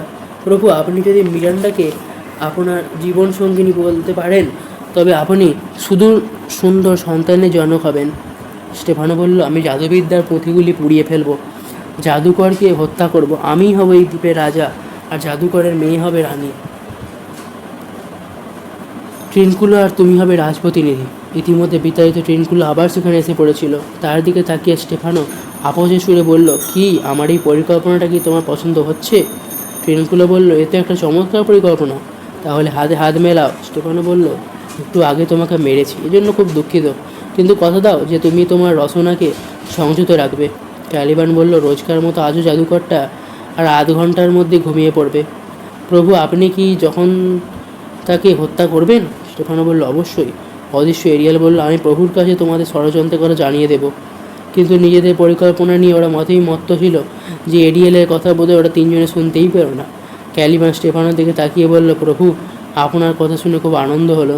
আসুন এবার আরেকটা আনন্দ করা যাক। স্টেফানো বলল, দানব, তুমি যখন অনুরোধ করছো তখন তাই করব। এসো ট্রিনকুলো, একটা গান ধরা যাক। মনের আনন্দে তিনজনে গাইতে শুরু করলো। একটু পরেই গান থামিয়ে ক্যালিবান বলল, এটা সঠিক সুর দূর নয়। অদৃশ্য এরিয়াল মাদল এবং বাঁশিতে সুর তুলল। স্টেফানো প্রশ্ন করল, এইটাই কি সঠিক সুর? ট্রিনকুলো কান পেতে শুনে বলল, হ্যাঁ এটাই সঠিক সুর, কেউ অদৃশ্য থেকে এই সুরের সৃষ্টি করছে। স্টেফানো বলল, হে অদৃশ্য সুরদোষটা, তুমি যদি মানুষ হও তবে নিজ মূর্তিতে আমাদের সামনে এসো, আর যদি শয়তান হও তবে তোমার যা খুশি তাই করতে পারো। ট্রিনকুলো ভয় পেয়ে বলল, আমার পাপের জন্য ক্ষমা করো আমাকে।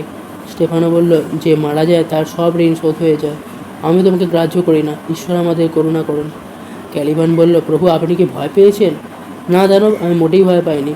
স্টেফানো উত্তর দিল, ভয় পাবেন না প্রভু, ভয় পাবার কোনো কারণই নেই। এই দ্বীপটা নানা রকম শব্দে ভরা। এই দ্বীপের শব্দ আর মিষ্টি বাতাস আমাদের আনন্দ দেয়, কোনো রকম ক্ষতি করে না। কখনো কখনো হাজার হাজার যন্ত্রসঙ্গীতের গুঞ্জনে, কখনো বা নানা রকম সুমিষ্ট সুর আর স্বরে আমি জেগে উঠি। সেই গুঞ্জন এবং সুর আমাকে আবার ঘুম পাড়িয়ে দেয়। মেঘ কেটে যায়, দেখতে পাই আলোর সম্পদ। স্টেফানো বলল, এটা তো তাহলে একটা খুব ভালো রাজ্য। আমি তো তাহলে বিনামূল্যেই গান আর বাজনা উপভোগ করতে পারি। প্রসপেরোকে হত্যা করতে পারলিতে পারবেন? ক্যালিবান বলল, হ্যাঁ হ্যাঁ, সে কাজটা হবে, আমার মনে আছে। ট্রিনকুলো বলল, শব্দটা ক্রমেই দূরে চলে যাচ্ছে, আপাতত শব্দটাকে অনুসরণ করা যায়, তারপর আমাদের কাজটাকে হাসিল করা যাবে। স্টেফানো বলল, হে দানব, আমাদের পথ দেখিয়ে নিয়ে চলো তো, এই অদৃশ্য সুরকারকে দেখতে পেলে হতো। দানব এগিয়ে চলো, আমি স্টেফানোর পিছনে আসছি। ট্রিনকুলো বলল। রাজকুমার ফার্দিনান্দের খোঁজে অনেকক্ষণ দ্বীপের এদিক ওদিক ঘোরবার পর বৃদ্ধ অমাত্য গঞ্জালো ক্লান্ত হয়ে পড়েছিল। রাজা অ্যালন্সোর শরীরটাও যেন ক্লান্তিতে ভেঙে পড়েছিল। তিনি বিশ্রাম করবার আদেশ দিলেন। বললেন, আমি যেন আশা হারিয়ে ফেলেছি। আমার বোধহয় বৃথাই খুঁজি রাজকুমারকে, বোধহয় সমুদ্রেই গ্রাস করেছে কুমারকে। আমরা ফার্দিনান্দকে খুঁজছি, আর সমুদ্র আমাদের দিকে তাকিয়ে উপহাসের হাসি হাসছে। অ্যান্টোনিও জনান্তিকে সেবাস্তিয়ানকে বলল, রাজা যে রাজকুমারের আশা ছেড়ে দিয়েছেন তাতে আমি খুব খুশি, কিন্তু এক মুহূর্তের জন্য আমাদের পরিকল্পনার কথা ভুললে চলবে না। আজ রাতেই সবাই যখন ক্লান্ত হয়ে ঘুমিয়ে থাকবে তখনই আমরা কার্যোদ্ধার করব। সেই মুহূর্তেই শোনা গেল ভাব গম্ভীর এক অদ্ভুত সঙ্গীত। কয়েকটি অদ্ভুত দর্শন মূর্তি নানা রকমের খাবার নিয়ে এলো। তারা চারিদিক দিয়ে নাচতে আরম্ভ করলো। তারা রাজাকে অভিবাদন করলো। তারপর রাজা এবং অন্য সবাইকে খাবার জন্য আমন্ত্রণ জানালো। একটু পরেই অদ্ভুত দর্শন মূর্তিগুলি মিলিয়ে গেল। সবাই তো অবাক। রাজা অ্যালোনসো বললেন, এই নাচ গান, এই খাবার আয়োজন, এসবের উপলক্ষটা কী? গনজালো বললেন, কি চমৎকার মিষ্টি গান! যা দেখলাম শুনলাম তার কথা যদি আমরা নেপলসে গিয়ে বলি, তবে আমাদের কথা কি কেউ বিশ্বাস করবে? বুঝলাম, ওই অদ্ভুত দর্শন মূর্তিগুলি হলো এই দ্বীপের বাসিন্দা। ওরা দেখতে দানবের মতো হলেও ওদের আচার আচরণ কিন্তু খুব ভদ্র। হ্যাঁ, মানুষের চাইতে ওরা অনেক বেশি ভদ্র। ওদের মধ্যে দয়া মায়াও আছে। আমাদের জন্য কত রকমের খাবার নিয়ে এসেছে। প্রসপেরো নিজেও অদৃশ্য অবস্থায় সেখানে উপস্থিত ছিলেন। গনজালোর কথাগুলো শুনে তিনি খুব খুশি হলেন। তিনি আপন মনেই বলল, অমাত্য গনজালো ঠিক কথাই তো বলেছেন।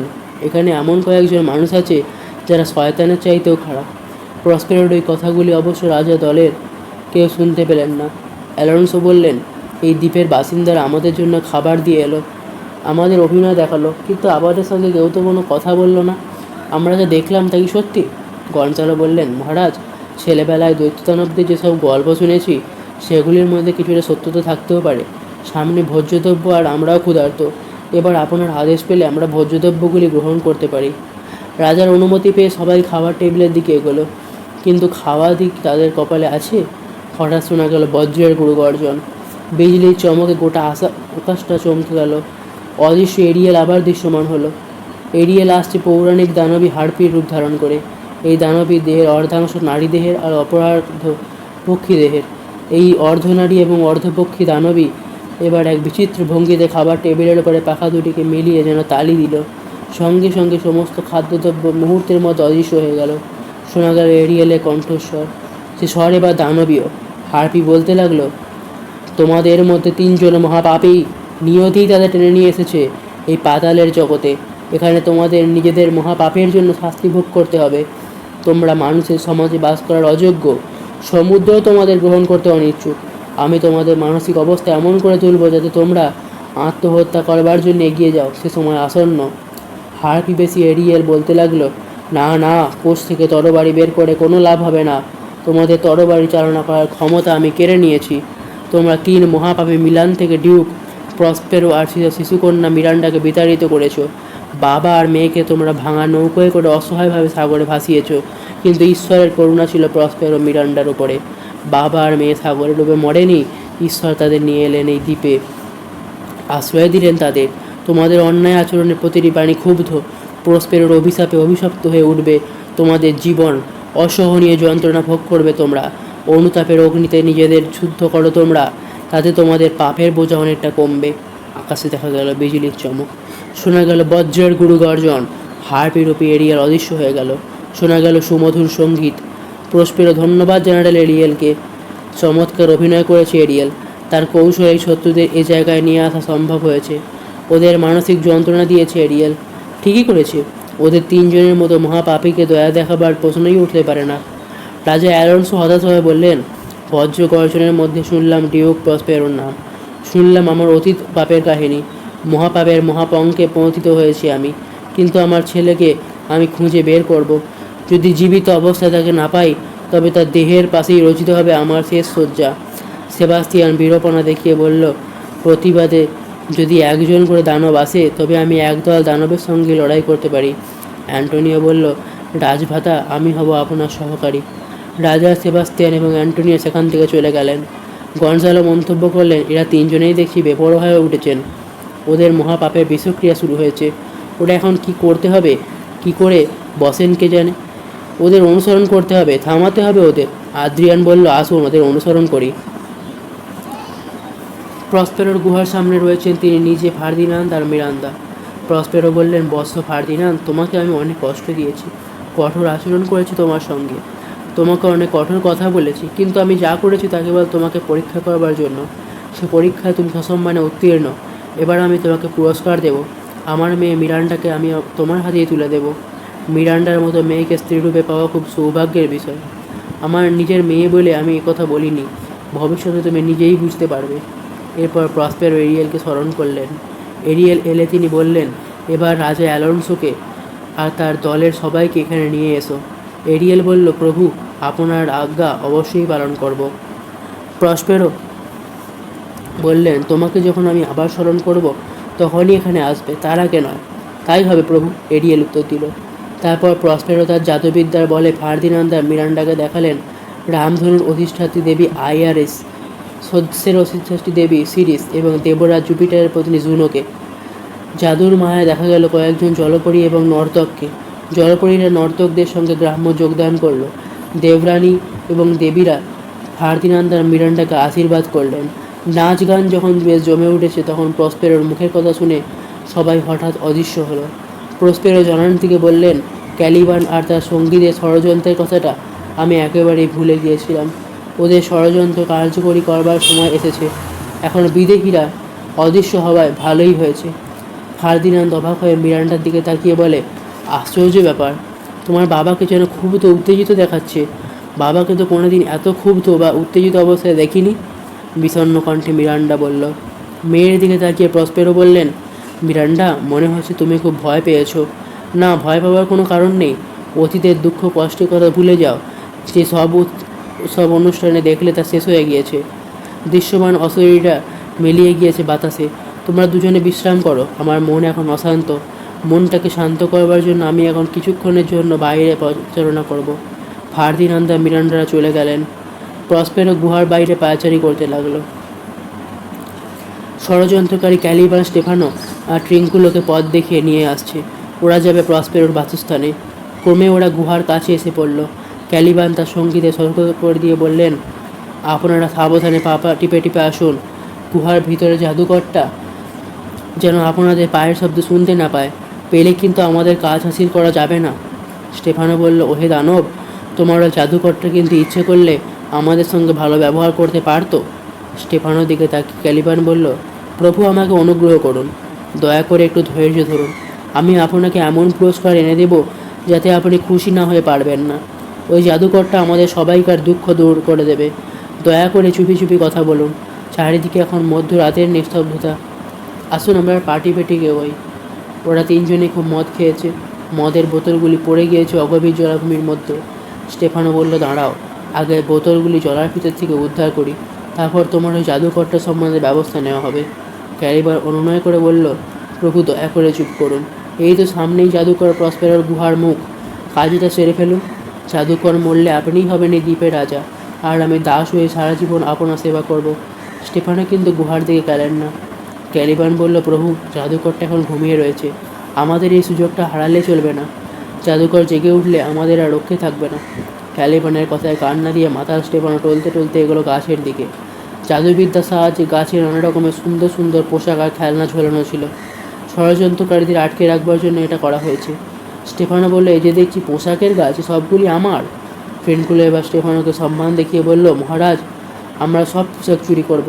স্টেফানো জড়ানো গলায় আদেশে সুরে বলল, হে দানব, যেখানে আমার মদের বাক্সগুলি রয়েছে সেখানে এই পোশাকগুলি নিয়ে চলো, নইলে তোমাকে আমার রাজ্য থেকে তাড়িয়ে দেব। হ্যাঁ হ্যাঁ, হাত লাগাও, এক্ষুনি হাত লাগাও। ক্যালিবান বলল, মহারাজ, আগে আসল কাজটা শেষ করুন। এই পোশাকগুলো তো আপনারই, এগুলি নিয়ে যেতে কতক্ষণ লাগবে?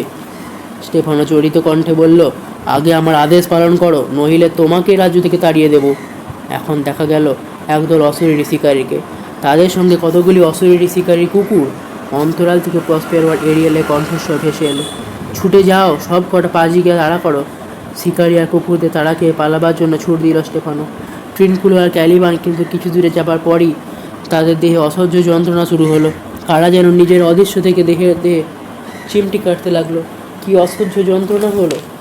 তারা তিনজনে যন্ত্রণায় আর্তনাদ করতে লাগলো। তাদের আর্তনাদ শুনে এরিয়েল তাকালো প্রসপেরোর দিকে। প্রসপেরো বললেন, এরিয়েল, তুমি ওই ষড়যন্ত্রকারীদের পদানুসরণ করো। আমাদের কাজও প্রায় শেষ হয়ে আসছে। কাজ শেষ হলেই তুমি পাবে তোমার আকাঙ্ক্ষিত মুক্তি। আমিও আমার জাদুদণ্ড আর জাদুবিদ্যার বইগুলিকে মাটিতে গর্ত করে পুঁতে ফেলবো। ওগুলি প্রয়োজনীয়তা ফুরিয়েছে। প্রসপেরো এরিয়েলকে স্মরণ করলেন। এরিয়েল এলে তিনি জিজ্ঞাসা করলেন, ওহে আমার ভাই, আর নেপলসের রাজার খবর কি? এরিয়েল হেসে বললেন, তাদের বুদ্ধিশুদ্ধি প্রায় লোপ পেয়েছে। ক্ষুধায় ক্লান্তিতে এখন তারা অর্ধমৃত। আমি তাদের কাছে নানা রকম সুস্বাদু খাদ্যদ্রব্য রেখেছিলাম, কিন্তু যেই না ওরা খেতে গেলেন, আমি দানবী হার্পির রূপ ধরে তাদের সামনে উপস্থিত হলাম। সঙ্গে সঙ্গে খাদ্যদ্রব্য অদৃশ্য হয়ে গেছে। আমি রয়ে গেলাম। রাজা অ্যালন্সো এবং মিলানের অনাধিকারী ডিউক অ্যান্টোনিওকে স্মরণ করিয়ে দিলাম তাদের অতীত পাপের কথা। বললাম, একদা আপনারা মিলানের বৈধ ডিউক প্রসপেরো এবং তার শিশুকন্যা মিরান্ডার প্রতি অন্যায় করেছিলেন, আর সেজন্যই তারা এখন শাস্তি পাচ্ছেন। আমার কথা শুনবার পর তাদের মুখে যে ভাব হলো তা যদি একবার দেখতেন প্রভু। অতীত দুষ্কর্মের জন্য তাদের মনে এখন অনুশোচনা হচ্ছে, অনুতাপের আগুনে এখন তারা জ্বলছে। তাদের অবস্থা এখন এত শোচনীয় যে তাদের দেখে আমারও করুণা হলো। প্রসপেরো বললেন, যদি তোমার ওদের ওপরে করুণা হয়ে থাকে তবে আমার তো ওদের ওপর আরও করুণা হওয়া উচিত, কেননা আমিও তো ওদেরই মতো মানুষ। এরিয়েল, ওদের এখানে নিয়ে এসো। বাধ্য এরিয়েল প্রসপেরোর আদেশ পালন করবার জন্য তক্ষুনি চলে গেল। উদ্দাম সঙ্গীতের সুরে আকৃষ্ট হয়ে এরিয়েল অনুতপ্ত মানুষগুলিকে নিয়ে এলো প্রসপেরোর গুহার সামনে। তাদের সঙ্গে এলেন দয়ালু গঞ্জালো। 12 বছর আগে এই গঞ্জালোই বিপদের দিনে, দুঃখের দিনে বিপন্ন প্রসপেরোকে সাহায্য করেছিলেন। প্রথমে অপরাধীরা প্রসপেরোকে চিনতেই পারল না, কেননা তার পরনে ছিল জাদুঘরের পোশাক, তাছাড়া তার মুখে ছিল লম্বা সাদা দাড়ি। প্রসপেরো গঞ্জালোকে ধন্যবাদ জানিয়ে বলল, দয়ালু আমাত্য, একদিন আপনি আমার এই এবং আমার শিশুকন্যার জীবন রক্ষা করেছিলেন। যে ভাঙা নৌকায় করে আমাকে আর আমার মেয়েকে সাগরে ভাসিয়ে দেওয়া হয়েছিল, সেই নৌকায় আপনি দিয়েছিলেন খাবার, বইপত্র, আরও কিছু প্রয়োজনীয় জিনিস। আপনার দয়াতেই আমরা দুজনে প্রাণে বেঁচেছি। এইবার সবাই চিনতে পারলেন প্রসপেরোকে। অ্যান্টোনিও ক্ষমা চাইলেন প্রসপেরোর কাছে। নেপলসের রাজাও দুঃখ প্রকাশ করে ক্ষমা চাইলেন প্রসপেরো। দুজনকেই ক্ষমা করলেন। অ্যান্টোনিও এবং রাজা অ্যালন্সো বললেন, আপনার প্রতি অনেক অন্যায় আচরণ করেছি, এবার অনুগ্রহ করে আপনি আপনার রাজ্য ফিরিয়ে নিন। প্রসপেরো বললেন, আমরাও আপনাকে দেবার মতো কিছু রয়েছে, আমি আপনাকে একটা মূল্যবান উপহার দিতে চাই। এই কথা বলে তিনি একটি দরজা খুললেন। দেখা গেল ঘরের মধ্যে ফার্দিনান্দ মিরান্ডার সঙ্গে দাবা খেলছে। এই দৃশ্য দেখে রাজা অ্যালন্সো আনন্দে এবং বিস্ময়ে একেবারে আত্মহারা হয়ে গেলেন। ফার্দিনান্দ বাবাকে দেখে আনন্দে বিহ্বল হলো। রাজার ধারণা হয়েছিল ছেলের শরীর সমাধি হয়েছে, আবার ফার্দিনান্দ ভেবেছিল বাবা জলে ডুবে মারা গিয়েছেন, কিন্তু দেখা গেল বাবা ছেলে দুজনেই বেঁচে আছেন। আনন্দে রাজা ছেলেকে দড়িয়ে ধরলেন। মিরান্ডা অবাক হয়ে গেলেন। সে ভাবলো, এরা সব কারা, কোথা থেকে এলেন? এরকম লোকেরা যে জগতে থাকেন সে জগৎটা নিশ্চয়ই খুব সুন্দর। নেপলসের রাজা মিরান্ডার স্ত্রী এবং সৌন্দর্য দেখে অবাক হয়ে গেলেন। তিনি ভাবলেন, মানুষের দেহে কি কখনো এত সৌন্দর্য সম্ভব? ইনি নিশ্চয়ই কোনো দেবী। এই দেবীর দয়াতে পিতা পুত্র আবার মিলিত হতে পেরেছে। বাবার ভুল ভেঙে গিয়ে ফার্দিনান্দ বলল, বাবা, রূপে গুণে মিরান্ডা দেবীর মতো হলেও ও হলো মানবী। মিরান্ডা হলো ডিউক প্রসপেরোর কন্যা। রাজা বললেন, আমি মিরান্ডার কাছেও ক্ষমা চাইছি। আমি ওকে নিজের মেয়ের মতো করে পেতে চাই। শুনতে অবাক লাগছে যে বাবা মেয়ের কাছে ক্ষমা চাইছি, তাই না? প্রসপেরো একটু রসিকতা করে বললেন, তাহলে আমি আমার মেয়েকে হারাবো? রাজা বললেন, দেশে ফিরে গিয়ে আমি খুব ঘটা করে ফার্দিনান্দের সঙ্গে মিরান্ডার বিয়ে দেব। প্রসপেরো বললেন, আসুন আমরা অতীতের কথা ভুলে গিয়ে ক্ষমা ধর্মের আশ্রয় নিই। ঈশ্বর যা চেয়েছিলেন তাই তো হয়েছে। তিনি চেয়েছিলেন আমি মিলান থেকে বিতাড়িত হয়ে এই দ্বীপে আসি। ঈশ্বরের ইচ্ছা পূর্ণ হয়েছে। তিনি চেয়েছিলেন এই দ্বীপেই ফার্দিনান্দ আর মিরান্ডা দেখা হোক, তারা একে অন্যকে ভালোবাসুক। তার ইচ্ছা পূর্ণ হয়েছে।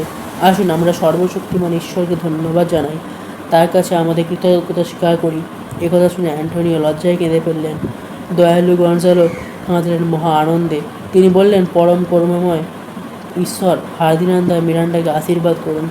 প্রসপেরো এবং তার অতিথিদের আশ্বস্ত করে বললেন, আপনাদের জাহাজ নিরাপদ জায়গাতেই রয়েছে। নাবিকেরাও সবাই সুস্থ এবং নিরাপদ। আমরা কাল সকালে নেপলস যাত্রা করব। তার আগে আজ আমার এই গুহায় আপনাদের সবাইকে আতিথ্য গ্রহণ করবার জন্য আমন্ত্রণ জানাচ্ছি। ক্যালিবানকে ডেকে তিনি বললেন, গুহাটাকে পরিষ্কার করে অতিথিদের থাকবার ব্যবস্থা করো। শিকার শেষ হলে তোমাকে রান্না করতে হবে। এই আদেশ পালন করা ছাড়া ক্যালিবানের সামনে অন্য কোনো কাজ ছিল না। খাবার টেবিলে বসে অতিথিরা দেখলেন যে এক অতি কুৎসিত দানব তাদের খাদ্য পরিবেশন করছে। দেখে তারা অবাক হলেন। দ্বীপ ত্যাগ করবার আগে প্রসপেরো তার জাদুবিদ্যার পুঁথিগুলি এবং জাদুদণ্ডটি মাটির মধ্যে পুঁতে ফেললেন। এগুলির আর কোনো দরকার নেই তার কাছে, আর তিনি জাদু শক্তি ব্যবহারই করবেন না। কেন করবেন তিনি যা চেয়েছিলেন তা তো সবই পেয়েছেন। ভাই অ্যান্টোনিও অনুতপ্ত হয়েছেন। নেপলসের রাজা অ্যালন্সো মিলানের ডিউক পদ আবার ফিরে পেয়েছেন তিনি। সবচাইতে বড় কথা হলো এই যে মিরান্ডার সঙ্গে বিয়ে হচ্ছে নেপলসের যুবরাজ ফার্দিনান্দের। মিরান্ডা হতে চলেছে নেপলসের যুবরানী। এরিয়েলের দিকে তাকালেন প্রসপেরো। বিষণ্ণভাবে বললেন, তোমার অভাব খুবই বোধ করব, কিন্তু তোমাকে মুক্তি দিলাম আমি, তুমি মুক্ত। এখন তোমার ইচ্ছা মতো ঘুরে বেড়াতে পারো। খুব খুশি এরিয়েল। প্রসপেরোকে এড়িয়ে অভিবাদন করে একটি সুন্দর গান গাইতে গাইতে মুক্ত বিহঙ্গের মতো এরিয়েল উড়ে চলে গেল। সে পেল মুক্ত জীবনের স্বাদ এবং আনন্দ। এখানেই শেষ হলো উইলিয়াম শেক্সপিয়ার রচিত কমেডি দ্য টেম্পেস্ট। 2রা জুন 2022-এ এই পর্ব। শুধুমাত্র ভেবে দেখতে পারেন এই চ্যানেলে সম্প্রচারিত। গল্প পাঠ ও সম্পাদনা ছিলাম আমি তমনাশ। এখানেই শেষ হচ্ছে উইলিয়াম শেক্সপিয়ার রচিত কমেডি টেম্পেস্ট। আর আগামী 9ই জুন 2022 ঠিক সকাল 9টায় শুধুমাত্র ভেবে দেখতে পারেন এই চ্যানেলে দেখুন উইলিয়াম শেক্সপিয়ার রচিত কোরিওলেনাস। ধন্যবাদ।